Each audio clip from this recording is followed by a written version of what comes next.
आप सभी का आपके अपने YouTube चैनल पर मैं आज आपके लिए लेके आया हूँ एक बहुत बड़ी खुशखबरी। एक ऐसी भर्ती जिसमें बम्पर कांस्टेबल और एसआई के पद निकले हुए हैं। तो चलिए मैं दोस्तों बात करता हूँ उत्तर प्रदेश पुलिस भर्ती के बारे में, जो कि महाभर्ती के नाम से भी जानी जाएगी, क्योंकि इतनी बड़ी भर्ती ना पहले को दोस्तों आई है ना आएगी। 81,000 से 1 लाख तक पद के पूरी जानकारी मैं आपको दूंगा। क्या रहेगा भर्ती का टाइमलाइन, योग्यता, चयन प्रक्रिया कैसे होगा, फिजिकल टेस्ट क्या होगा, सिलेबस क्या होगा, मैं सबके बारे में आपसे बात करने वाला हूं कि आपको क्या करना है जिससे आपका सिलेक्शन हो। इस बार आपका अगर सिलेक्शन नहीं होता तो दोस्तों आगे भूल जाना, क्योंकि इतनी बड़ी भर्ती अब शायद यूपी में निकलने वाली नहीं है। तो चलिए दोस्तों मैं बात करता हूं आज इसकी कुछ महत्वपूर्ण तिथियों के बारे में, जो कि क्या क्या रहने वाली है। मैं अगर इसके ऑफिशियल नोटिफिकेशन के बारे में बात करूं तो इसका ऑफिशियल नोटिफिकेशन निकलेगा अक्टूबर या नवंबर महीने में। 100% इसकी जो वेबसाइट है यूपी पुलिस की, उस पर आ जाएगा। और अगर मैं बात करूं इसके आवेदन कब से शुरू होंगे, तो नवंबर दिसंबर, या मैं कह सकता हूं नोटिफिकेशन के तुरंत बाद इसकी लिंक जो एक्टिवेट हो जाती है और इसके फॉर्म भरना शुरू हो जाता है। अगर दोस्तों मैं बात करूं इसकी अंतिम तिथि, तो अंतिम तिथि इसके 30 दिन तक इसके फॉर्म भरे जाते हैं दोस्तों। कुछ भी हो, इसकी जो जो फॉर्म फिलअप करते हैं वो 30 दिन के अंदर आपको फॉर्म फिलअप करना होता है। अगर मैं बात करूं लिखित परीक्षा की, तो इसकी जो लिखित परीक्षा है मार्च या अप्रैल 2027 में कंप्यूटर या तो सीबीटी या ओएमआर सीट पर होनी है। क्यों होनी है? क्योंकि दोस्तों 2027 में यूपी में इलेक्शन है। तो योगी सरकार क्या चाह रही है कि ज्यादा से ज्यादा वैकेंसी इस बार फिलअप कर देगी, क्योंकि इसको अपनी सरकार बनानी है। इसलिए ये भर्ती जल्दी ही कराई जाएगी, पूरी भी जल्दी कराई जाएगी।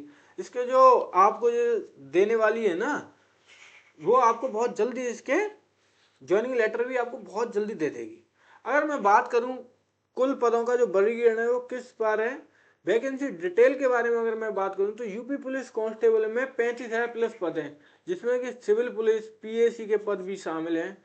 और इसके लिए आपको 12वीं पास चाहिए। क्या चाहिए? 12वीं आपको पास चाहिए। अगर मैं बात करूं सब इंस्पेक्टर की, जिसमें कि 10,000 प्लस पद हैं, मैं इसके ऊपर एक वीडियो भी बनाया था पहले कि 7,000 के करीब पद थे, पर अभी सुनने में आ रहा है कि 10,000 प्लस पद रहने वाले हैं, जिसमें नागरिक पुलिस में दरोगा के पद खाली हैं।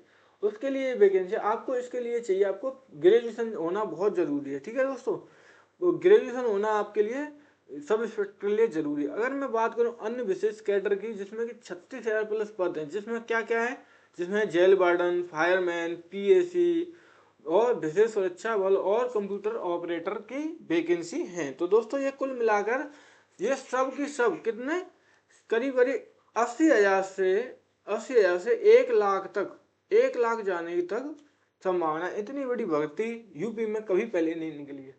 अब मैं बात करता हूँ इसके एलिजिबिलिटी क्राइटेरिया क्या रहने वाला है, इसका पात्रता एवं योग्यता का स्टैंडर्ड। अगर मैं बात करूँ कांस्टेबल के लिए, तो दोस्तों कांस्टेबल के लिए क्या रहेगा, इसकी शैक्षणिक योग्यता मैं बता चुका हूँ आपको, 10वीं नहीं 12वीं पास चाहिए। ठीक है। और आयु की मैं बात करूं तो 18 से 23 वर्ष आपकी उम्र होनी चाहिए अगर आप पुरुष हैं तो। अगर महिलाएं तो आप 18 से 26 साल के बीच में होने चाहिए। अगर आप जनरल कैटेगरी से नहीं आते हैं, एससी एसटी या ओबीसी से आते हैं, तो आपको सरकार के नियमानुसार 5 साल की विशेष छूट भी मिलेगी। अगर मैं बात करूं सब इंस्पेक्टर के लिए क्या रहेगा इसका क्राइटेरिया, तो आपको शिक्षण योग्यता किसी भी मान्यता प्राप्त विश्वविद्यालय से आपके ग्रेजुएशन होना चाहिए। ठीक है दोस्तों। और उम्र की बात करेंगे पुरुषों के लिए क्या है, तो 21 से 28 वर्ष रहने वाली है। ठीक है दोस्तों, ये सभी के लिए, पुरुष और महिलाओं के लिए। और अगर आप एससी एसटी या ओबीसी से आते हैं तो आपको 5 साल की जो विशेष छूट है वो भी मिलेगी। और क्या ये इसमें वो भी आवेदन कर सकते हैं जो इनकी जो लास्ट साल चल रही है ग्रेजुएशन? हाँ दोस्तों, अगर आपका परिणाम इसकी अंतिम तारीख तक आ जाएगा, जो अप्लाई की अंतिम डेट है उस तक आपका अगर रिजल्ट आ जाएगा, तो आप इसके लिए क्राइटेरिया इसका आप पूरा करते हैं। अगर मैं बात करूं इसके सिलेक्शन प्रोसेस की, तो क्या रहने वाला है इसके सिलेक्शन प्रोसेस के लिए आपको 4 चाहिए। 4 स्टेप में होता है। पहले होती है इसकी लिखित परीक्षा, जो कि या तो सीबीटी होगी या ओएमआर सीट पे होगी। ठीक है।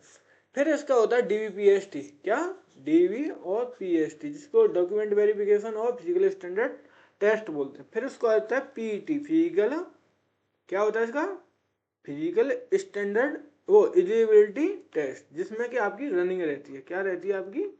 रनिंग आती है इसमें, आपको सिर्फ रनिंग क्वालिफाई होती है इसकी। अगर मैं बात करूं मेडिकल और मेरिट की, तो इसमें पहले मेरिट रहती है, क्या रहती है, पहले मेरिट, तो उसके बाद होता है आपका मेडिकल। ठीक है दोस्तों, मेडिकल फिर बाद में होता है। अब मैं बात करूं इसके शारीरिक मापदंड पीएसटी और पीईटी के स्टैंडर्ड की, तो क्या क्या रहते हैं वो मैं आपको बता देता हूँ। अगर आप पुरुष उम्मीदवार हैं और तो आपके लिए जो हाइट है वो क्या रहेगी, 168 सेंटीमीटर रहने वाली है। अगर आपकी ऊंचाई कितनी, 160 है, और आप एसटी से बिलोंग करते हैं, तो आप भी इसके लिए एलिजिबल हैं। ठीक है, अगर मैं बात करूं सीना की, तो सीना कितना, 79 सेंटीमीटर चाहिए, और फुलाकर 84 सेंटीमीटर, मतलब कि फुलाव चाहिए 5 सेंटीमीटर कंपलसरी फुलाव है इसमें पुरुषों के लिए। और दौड़ की बात कर लूँ तो 4800 मीटर की दौड़ है, जो कि 25 मिनट में आपको पूरी करनी है। अब मैं महिलाओं की बात करूं तो महिलाओं के लिए जो हाइट है वो 152 सेंटीमीटर है। अगर महिलाएं एसटी से बिलोंग करती हैं तो इनके लिए हाइट 147 सेंटीमीटर रहने वाली है। लड़कियों को में जो महिलाएं हैं, महिलाओं में इनका सीना नहीं नापा जाता, इनकी क्या है, इनका वेट किया जाता है, जो कि 40 किलोग्राम से ज़्यादा होना चाहिए, 40 से कम नहीं होना चाहिए। दौड़ की बात करें तो 2400 मीटर की दौड़ होती है, 2400 2.4 किलोमीटर की दौड़ होती है, जो कि 14 मिनट में आपको पूरी करनी होती है। अब मैं बात करूं इनके जो लिखित परीक्षा के पाठ्यक्रम की, तो उसमें जो सामान्य जीके है ना, जो जनरल नॉलेज है वो क्या क्या रहेगा, उसमें क्या क्या इसका रहता है, तो भारत का इतिहास रहता है, संविधान, अर्थव्यवस्था, विज्ञान, यूपी स्पेशल जीके और करेंट अफेयर। दोस्तों यूपी जीके के बहुत कम से कम 8 से 10 क्वेश्चन मान लो आप यूपी जीके के रहते हैं। ठीक है, संविधान के भी 3 से 4 क्वेश्चन रहते हैं, ऐसे ही सबके कुछ कुछ क्वेश्चन रहते हैं। अगर मैं हिंदी की बात करूं तो सामान्य इसमें क्या क्या रहता है, व्याकरण, मुहावरे, पर्यायवाची, विलोम शब्द, गद्यांश और लेखक रचनाएं, छंद, अलंकार, समास, ये सब इसमें रहता है। अगर मैं बात करूं मैथ की, तो मैथ का सिलेबस में क्या क्या, नंबर सिस्टम, सरलीकरण, प्रॉफिट एंड लॉस, इंटरेस्ट, ब्याज रहता है, समय, कार्य रहता है, एवरेज रहता है, परसेंटेज रहता है, और आपका क्या रहता है दोस्तों इसमें, परसेंटेज के बाद ट्रेन रहता है, ट्रेन चैप्टर से भी सवाल पूछे जाते हैं, और एलसीएम, एचसीएफ, फ्रैक्शन, सारे इन सभी क्वेश्चनों इस चैप्टर से सवाल पूछे जाते हैं। अगर मैं बात करूं रीजनिंग की, तो रीजनिंग, तार्किक विज्ञान, कोडिंग, डिकोडिंग, रक्त संबंध, दिशा निर्देश, सादृश्य, और भी 2-4 चैप्टर के सवाल पूछे जाते हैं। अब मैं बात करता हूं दोस्तों सफलता की रणनीति, प्रिपरेशन स्ट्रेटेजी क्या रहनी चाहिए आपकी। आपको पुराने पेपर का विश्लेषण करना चाहिए, जितने भी 5 वर्ष तक, लास्ट 5 वर्षों में जितने यूपी पुलिस के पेपर हुए हैं उनको आप सॉल्व करें अच्छे से, क्या पूछ रहा है वो भी थोड़ा ध्यान दें। उत्तर प्रदेश के यूपी जीके का स्टैंडर्ड बहुत अच्छा रहता है, 6 से 8 सवाल पूछे जाते हैं यूपी जीके से सिर्फ, जिसमें संस्कृति, भूगोल और करंट अफेयर्स से भी आते हैं। अगर मैं करूँ टाइम मैनेजमेंट और मॉक टेस्ट की बात, तो हर हफ्ते में कम से कम आपको 2 ऑनलाइन या ऑफलाइन मॉक टेस्ट जरूर दें। ठीक है, और स्पीड को बढ़ाएं दोस्तों। अगर मैं बात करूं फिजिकल की, तो फिजिकल की तैयारी आप साथ साथ में करें, केवल पढ़ाई से काम नहीं चलता दोस्तों। रोजाना सुबह या शाम को रनिंग और फिजिकल वर्कआउट को आदत में लें, जिससे कि आपको जब आपका पेपर निकल जाए तो आपको कोई प्रॉब्लम नहीं होनी चाहिए। दोस्तों कुछ बच्चे क्या करते हैं, पेपर पास कर देते हैं पर फिजिकल में रह जाते हैं, पेपर तो पास कर देते हैं और फिजिकल पीईटी रनिंग नहीं हो पाती है, तो वो इसमें सिलेक्शन नहीं पाते हैं। ऐसी वीडियो देखने के लिए दोस्तों हमारे चैनल को सब्सक्राइब करें और अपने दोस्तों के साथ शेयर करें। अगर आपको वीडियो अच्छा लगा है तो लाइक करें और सब्सक्राइब करें। जय हिंद, जय भारत, मिलते हैं अगली वीडियो।